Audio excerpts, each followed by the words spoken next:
अच्छा बाबू जी, हम भोजपुरी बिरहा लोकगीत गायक कलाकार ओम प्रकाश त्यागी, ग्राम घरवासपुर, जिला मिर्जापुर के धरती से अरे बाबा आप सभी सुनवैया श्रोता को पूरे पार्टी के तरफ से अनंत गहराई से नमस्ते पलगी प्रणाम करता हूँ। बाबा प्रदीप गुप्ता जी के रेख में हृदय विदारक बिरहा आप लोग के बीच में प्रस्तुत करने जा रहा हूँ। बाबा बिरहा में 4 लाइन भूमिका लिखल गई। कैसे पप्पू भैया?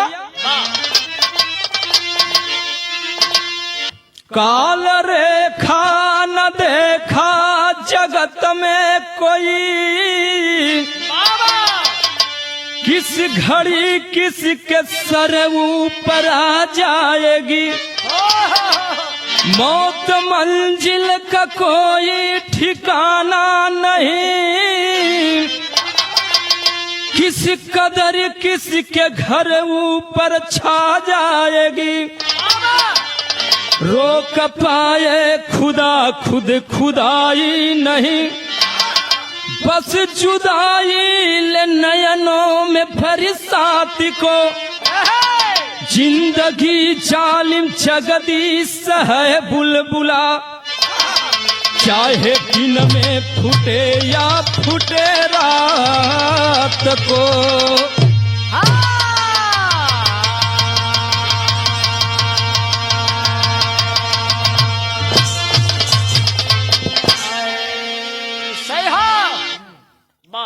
अच्छा बाबू जी, बाबा ये ईश्वर का दिया हुआ जिंदगी एक पानी के बुलबुला जैसा है। जब तक जिंदगी है हम एक दूसरे से बोल बतिया रहे हैं, जादिल ये पानी का बुलबुला फूट जाएगा तब सारे सकल समाज से नाता टूट जाएगा। बिरहा में गजल के नमूना लिखल गई। अरे बाबा कैसे पप्पू भैया? आवा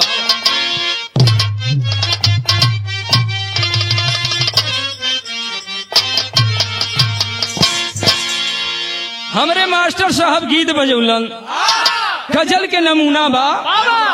इस छोटी सी जिंदगी में हजारों का मेला जुड़ा हुआ है साथियों। बाबा कैसे? अरे जिंदगी के राहों में, अरे जिंदगी के राहों में रंजो गम के मेले।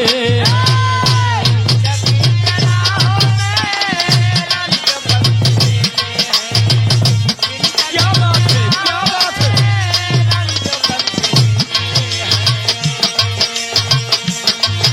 अरे जिंदगी के राहों में रंजो गम के मेले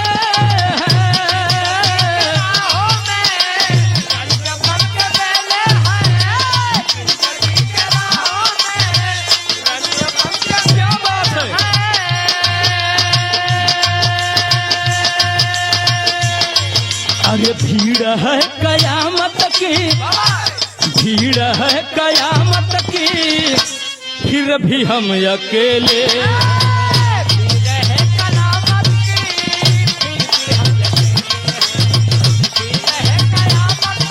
दिया भैया दिया, क्या बात है, क्या बात है।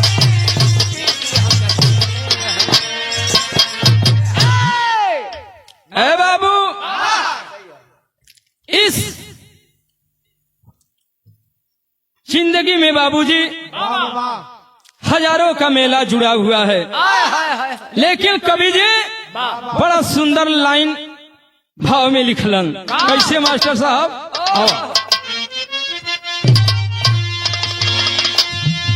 अरे रहे जिंदगी जब तक, रहे जिंदगी जब तक आशा ही आशा।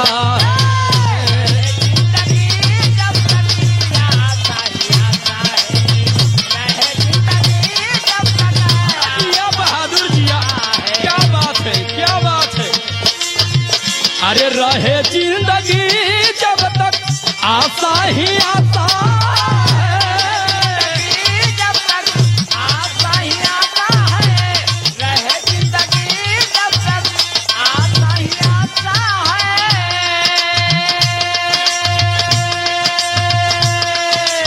अरे नहीं तो निराशा में, नहीं तो निराशा में जिंदगी तमाशा तो निराशा में जिंदगी तमाशा है, निराशा में जिंदगी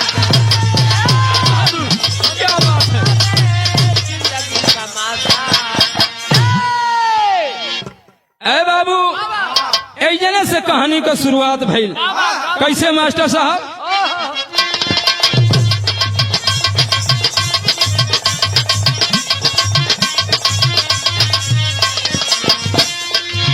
अरे घटना क्या बात है। घटना स्वयं घट जाती घटाई नहीं जाती है, घटना स्वयं घट जाती घटाई नहीं जाती है, विधि के विधान को मिटाई नहीं जाती है। क्या बात है।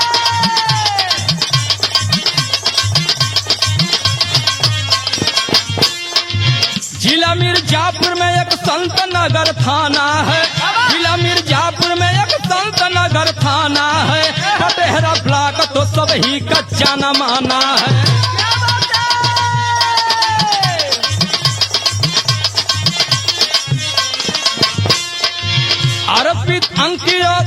अर्पित अंकित सुबेश सुघर ज्ञानी हो, अर्पित अंकित सुमेश सुघर ज्ञानी हो, संग गणेश यादव साथी चारो सानी हो। क्या बात है।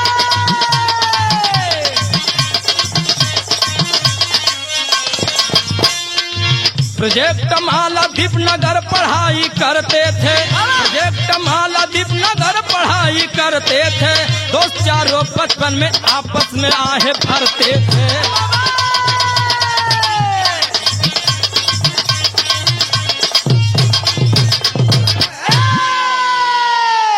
ए बाबू, कहानी के तनका रउआ सभे ध्यान से सुनब। कहानी बा कहवा के, कैसन कहानी बा, केकर कहानी बा। कहानी एकदम शीशा के तरह झलक जाई। कहानी जिला मिर्जापुर में सबसे जाना माना block Patehra block. Patehra block में एक संत नगर थाना के अंतर्गत एक छोटा सा गांव, जौना गांव के नाम बहरछण बतावल गई। वही बहरछण और पटेहरा गांव के रहे वाले अर्पित अंकित सुमेश और गणेश यादव चारों बचपन के दोस्त थे बाबूजी। प्रोजेक्ट मालादीप नगर में पढ़ाई करते थे। धीरे धीरे हाई स्कूल अच्छे नंबर से पास कैले बाबूजी। जब पास कैले हाँ तो चारों दोस्त अपने दिल में सपना सजावे लगलन। का सपना सजौलन मास्टर साहब? बिरहा में बड़ा रंगीन गीत लगल। कौन गीत बा? ओ मास्टर,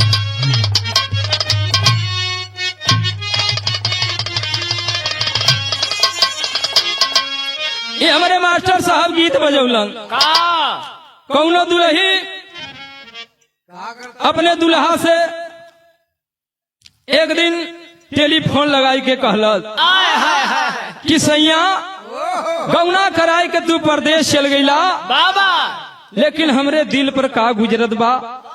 आखिर में दुल्ही अपने दिल के दर्द परदेसी दुल्हा से बतावत है। का कहले बा मास्टर साहब?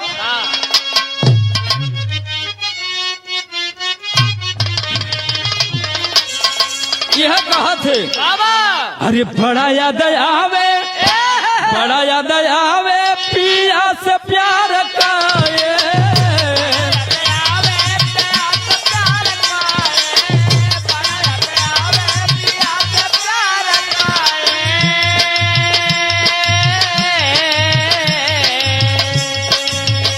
अरे रतिया त रतिया पहाड़ दिन भाए, रतिया पहाड़ दिन भाए, रतिया बात है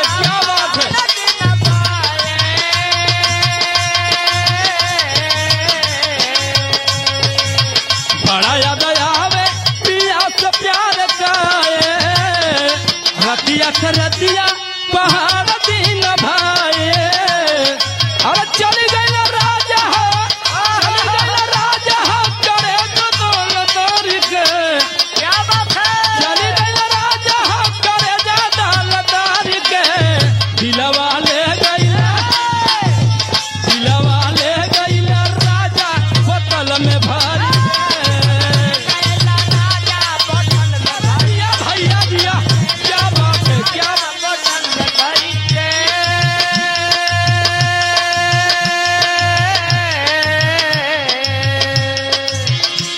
लेकिन बिरहा में कवि जी भाव लिखलन कैसे अर्पित कहे कि करब हम पढ़ाई कहती करब हम पराए अर्पित कहती करब हम पराए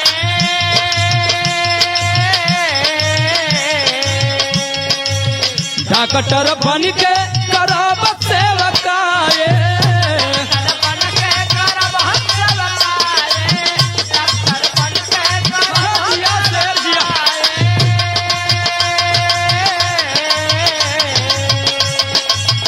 अर्पित कहे कि करब हम पढ़ाई डॉक्टर बन के करब सेवकाए और जाके शहरिया में कमाई हम झूम के जाके शहरिया में कमाई हम झूम के बाबू माई का सेवा करब हम झूम के बाबू माई का सेवा करब हम भैया माई का सेवा करब हम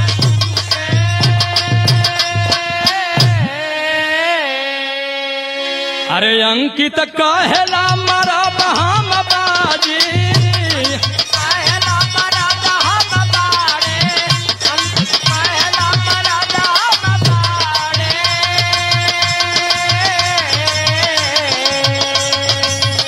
आइए अतकी करब तैयारी आइए अतकी करब तैयारे आइए अतकी करब तैयारे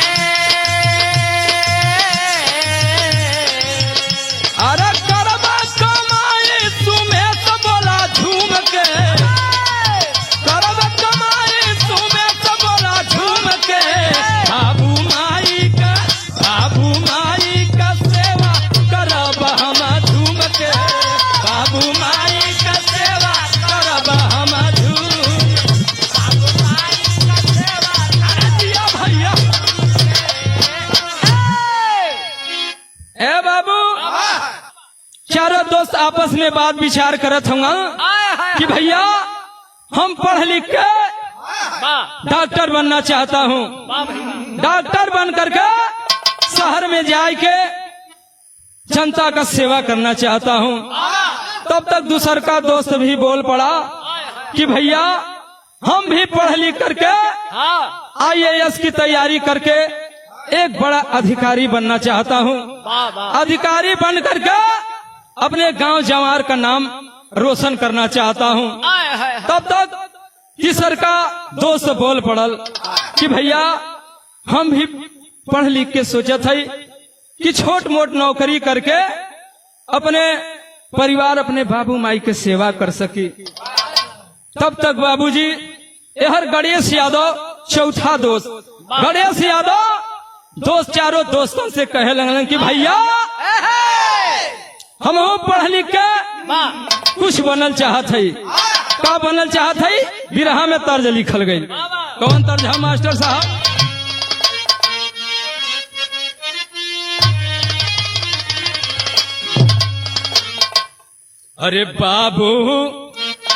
अरे बाबू दरोगा जी हर कवन गुनाहिया पियवा बधल मोर बाबू दरोगा जी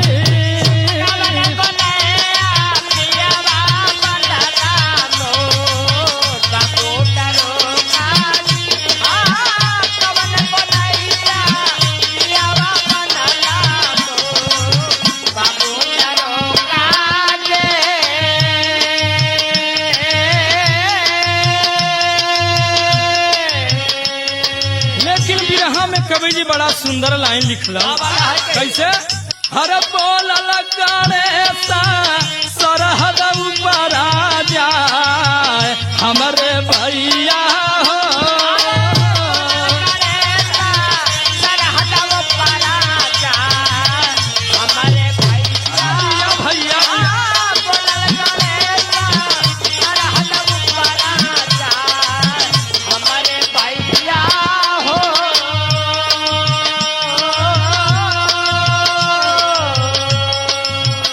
हर गाँव बाहर छड़ 7 महीना में हर एकलौता हम भाई अरे सावन में सरहद से आके हर राखी ले बाबा धाई की अरे मोरे भैया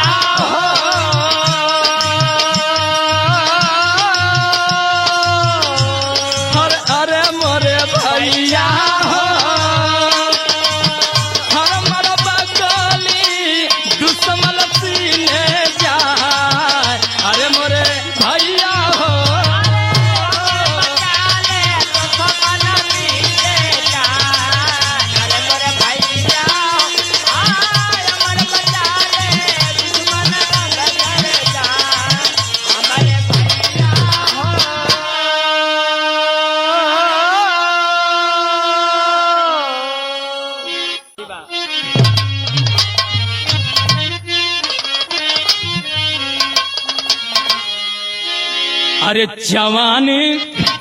अरे जवानी फिर दोबारा ना मिली अरे मोरे राम जवानी फिर दोबारा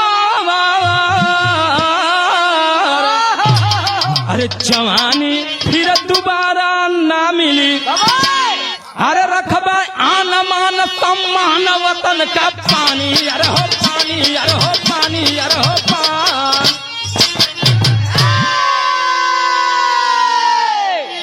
इधर बाबू हरिहर यादव अपने बेटवा के लड़का गणेश यादव कहे लगला कि जवानी अब दोबारा ना मिली ये जवानी का आन मान सम्मान से देश के रक्षा में लगा दे इतना बतिया कह करके देखे बाबू बिरहा में तर्ज लिखल गई बड़ा रंगीन तर्ज है मास्टर साहब कैसे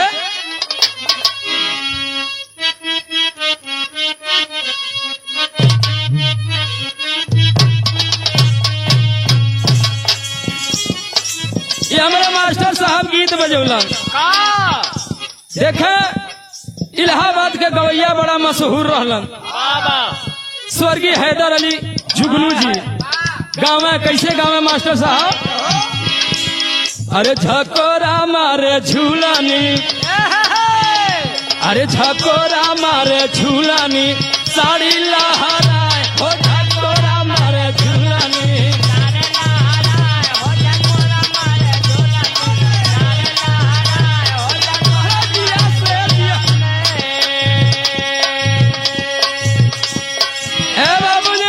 आज के वर्तमान गायक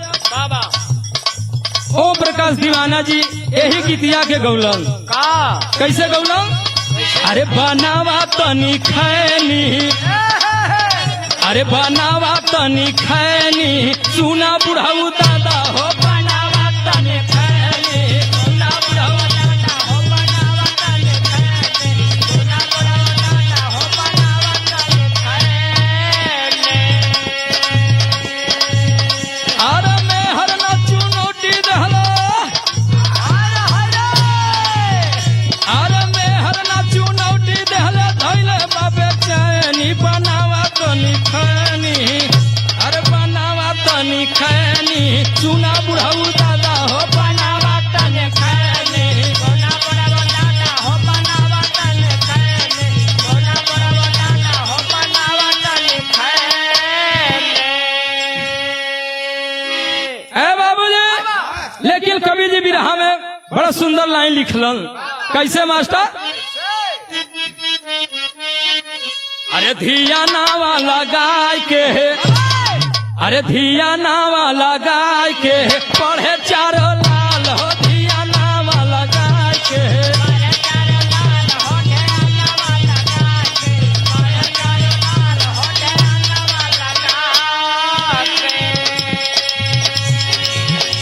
अरे मकसद में कामयाबी रहा बलिया के धिया नावा लगाए के, अरे धिया नावा लगाए के पढ़े चारों लाल हो धिया नावा लगाए के। जिया से जिया।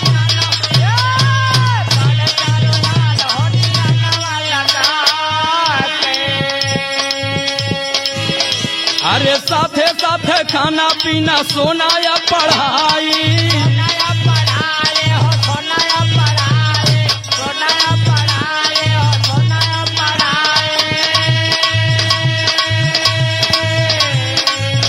अरे अच्छा नंबर पावे खुशी होवे बाबू माई।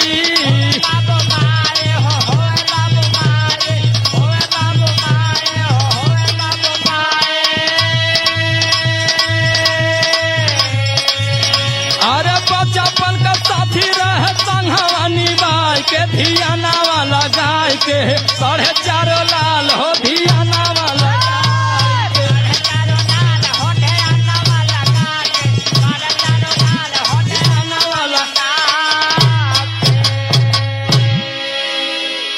ए बाबूजी, ए हर चारों दोस्त ध्यान लगा करके पढ़ना लिखना शुरू कर दिए बाबूजी। मकसद में कामयाबी पावे के लिए बाबू चारों दोस्त रात दिन बाबू पढ़े लगलन। चारों दोस्त के काम का रहल, साथे खाना, साथे पीना, साथे सोना, साथे पढ़ाई लिखाई करना बाबूजी। अच्छा नंबर भी लिया मैं। तब बाबूजी हर भैल का मास्टर साहब बिरहम विदेशिया के लाइन लिखल गई। कैसे?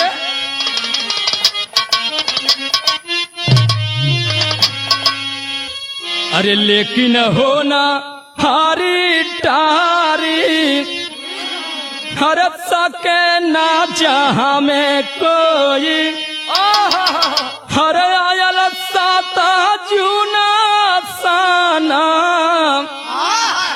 23 धीरतिया,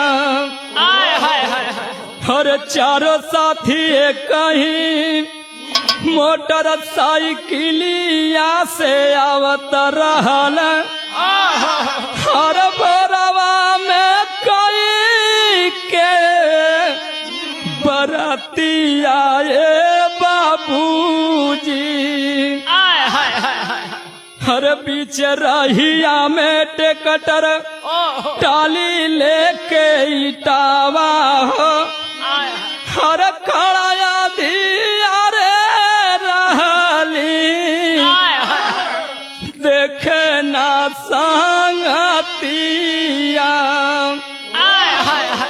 हर घुसी गईल रहिया में हर चारा सुगना माता, हर देखी देखी लोगावन में फटी गईली छतिया। ए बाबूजी, यहाँ चारों दोस्त बाबूजी गांव के बराती में एक ही बाइक पर सवार होकर के चारों दोस्त पहुंचले बाबू बराते। बराते में द्वार पूजा लगौले के बाद बाबू चारों दोस्त खैलन पियलन। 2:30-3 बजे के समय अरे वाह, फिर चारों दोस्त घरे के प्रस्थान कैलन। तब तक बीच रास्ते में एक ट्रैक्टर टाली ईटा लेके खड़ा रहल बाबूजी, अनहरिया में खड़ा रहा। चारों दोस्त बाबूजी बाइक ले जा करके वही टाली में लड़ा देते हैं बाबूजी। जब टाली में भीड़ गई ना, वही समय बाबूजी चारों दोस्त लहूलुहान हो गए बाबूजी। लहूलुहान हो करके छटपटा करके दम को तोड़ देते हैं बाबूजी। वही समय सवेरे के बेला रहल, गांव घर के लोग जिसा मैदान के निकलन। जब ये हालात के देखने बाबूजी, तब देखा भैल का बिरहा में तर्ज लिखल गई। कौन बा?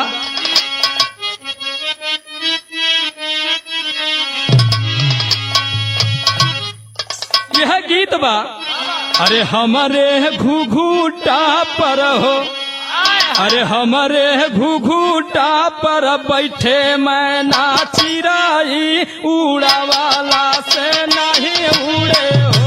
हमारे गोगोटा पर बैठे मैना चिराए उड़ावाले से नहीं उड़े हो। हमारे गोगोटा पर बैठे मैना चिराए उड़ावाले से नहीं उड़े हो। ए बाबू लिखिल बिरहा में भाव लिखल गई कैसे? अरे गईली लसिया से लसिया धुनाया नहीं मुहावा चिन्हाया हीरावा।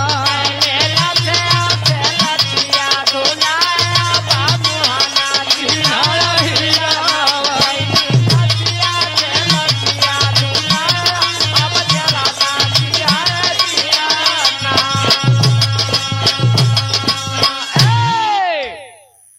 ए बाबू यहाँ चारों दोस्त बाबूजी एकदम लहूलुहान हो गई। कोई के चेहरा चिन्हात नहीं बा, लेकिन देखा गांव घर के लोग जुटल है। बाबू माई सबके बाबूजी पता लग गई। तब भइल का अरे लसिया पर गिरी गिरी रोवे बाबू माई। अरे कमाने जाना मावा के चुकाए गोसाई।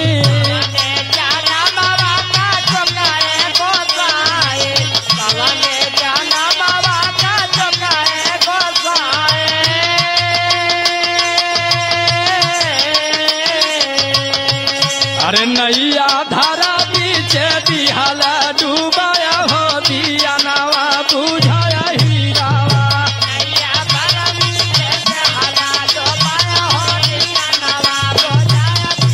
दिया से दिया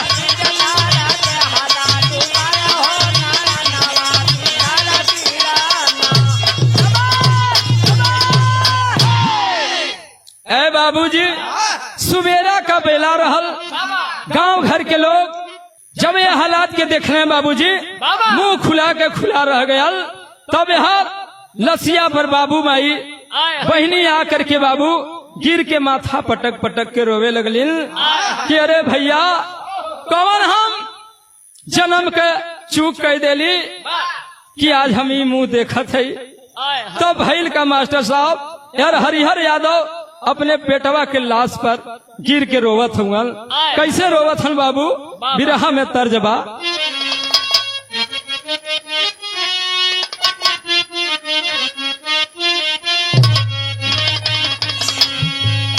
देखो गवैया लोग बड़ा जोर शोर से गावत हुआ। कैसे? अरे आजा एकादशिया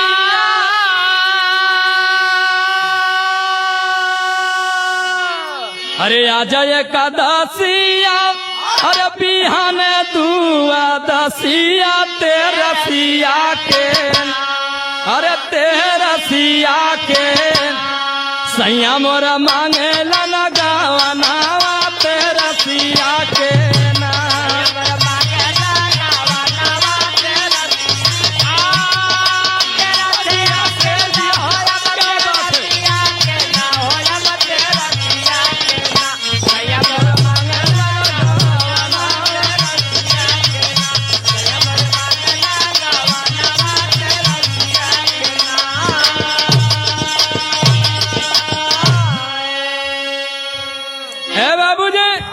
इधर हरिहर यादव अपने बेटवा के लसिया पर माथा पटक के रोवत हुआ। कहत हुआ का कहला?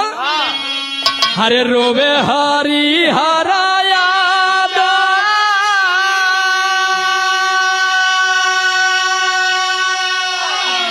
अरे रोवे हरिहरा यादव अरे बेटा के गोहनावा सपनावा टूटल होता पनावा टूटल कैसे देई हम कफनावा सपनावा टूटल कैसे देई हम कफनावा सपनावा टूटल कैसे देई हम कफनावा टूटल।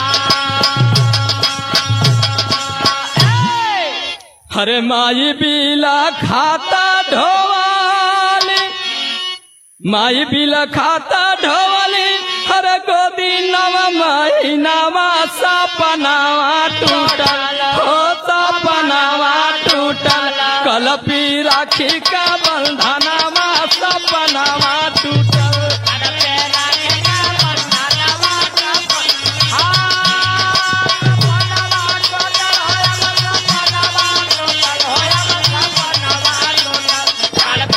भैया दिया क्या बात है क्या बात है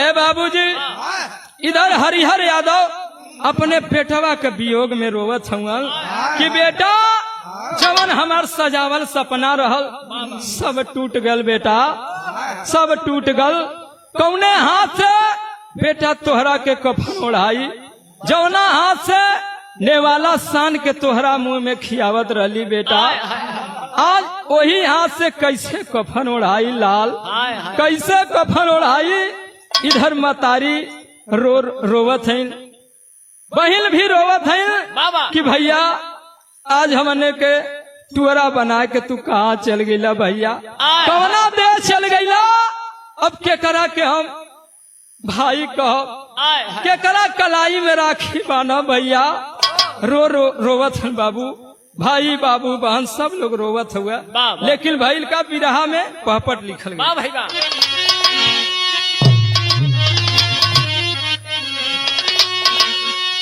हरे पोस्टमार्टम के चली भैली लसिया या सिया रूकतना हरे रोवे कीरण बचवा दे हला फसिया या सिया रूकतना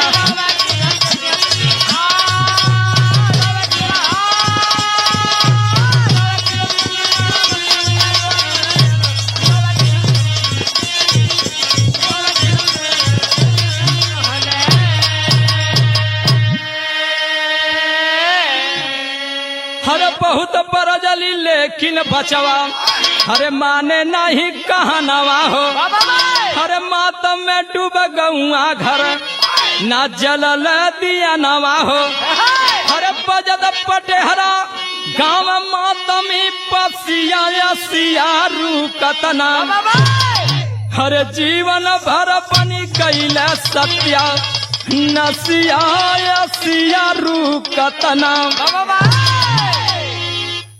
ए बाबू इधर मौके पर संत नगर के थानाध्यक्ष महोदय दरोगा जी सिपाही एसपी डीएसपी एसडीएम महोदय सब लोग बाबूजी घटना स्थल पे ऐलान लाश की मौका मोड़ना करने के बाद मृतक परिवार को 5-5 लाख रुपया मुआवजा मुहैया कराए बाद में लाश को पोस्टमार्टम के लिए भेज दिए इधर मतारी बाप सब लोग रोवत है बाबू देखे बाबूजी घटना स्थल पे जितना लोग जुटल बा सबके आंख से आंसू छलक पड़ल तब यहाँ भैल का मास्टर साहब बिरहा में आल्हा लिखा अरे वाह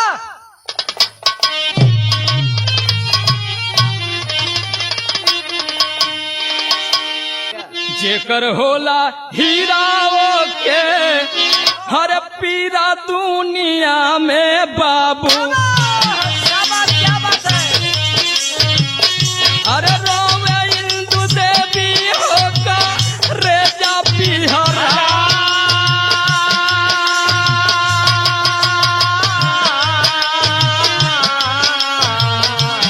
अरे अर्पित के तीनों मामा पहुँचे मौकवा पर पंचो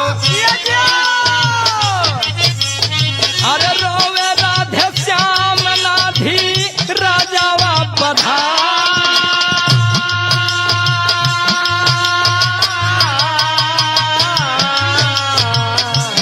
अरे सूरज श्याम कवि सुंदर श्याम दुनो बिरनमा बाबू अरे दस्त खा के गिरे होना सुझेला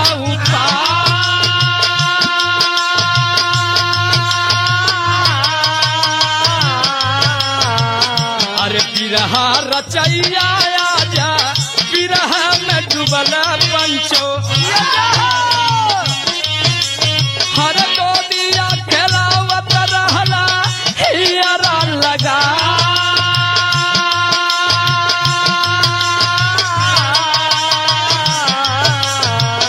अरे रोवे इंदु बोला भैया के करे समनवा बचवा। हर जिंदगी गुजारब कैसे मनावा मना।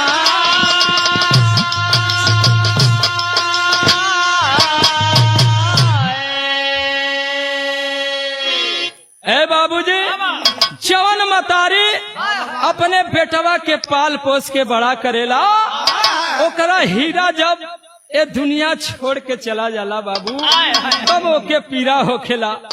अर्पित के मतारी इंदू देवी अर्पित के तीनों मामा मौके पर पहुंच करके बाबू लसिया के गोदिया में उठा के रोवत हुआ कि अरे बेटा तू कहवा हमने के छोड़ के चल गई लर।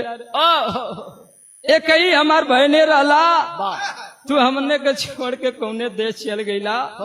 इधर विरहा के लेखक सूर श्याम कवि जी सब लोग बाबूजी मौके पर जुटल।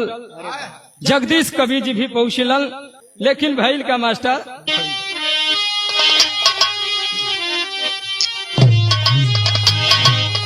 हरे लेकिन विधाना से टराई हो। हर रखिया ही अरावा में हर रखिया ही अरावा में धीरज बधाई हो। रखिया ही अरावा क्या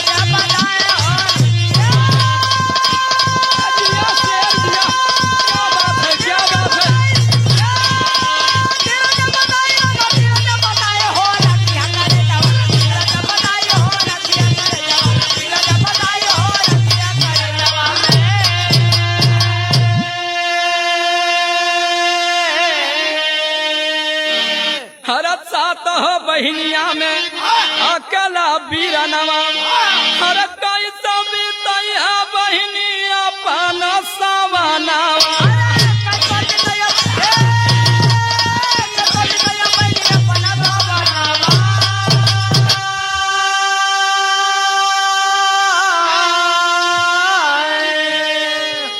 हर सावन पूर्णिमा का दिनवा राखी के सजाई हो। हर रखिया ही अरावा में धीरज बधाई हो। रखिया ही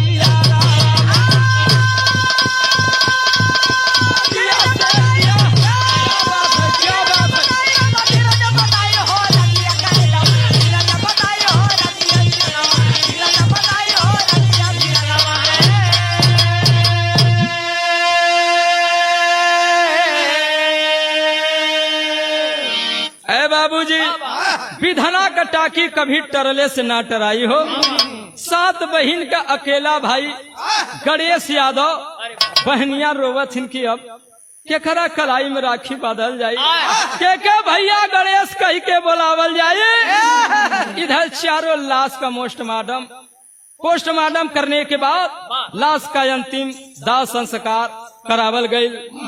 तब यहाँ माई बाबू बहन मामा बाबू जी अपने कलेजा पर पत्थर रख के दिन बितावे लगल। बाबू भैल का मास्टर आखिरी लाइन लिखल गई गुरु घराने के परिचय।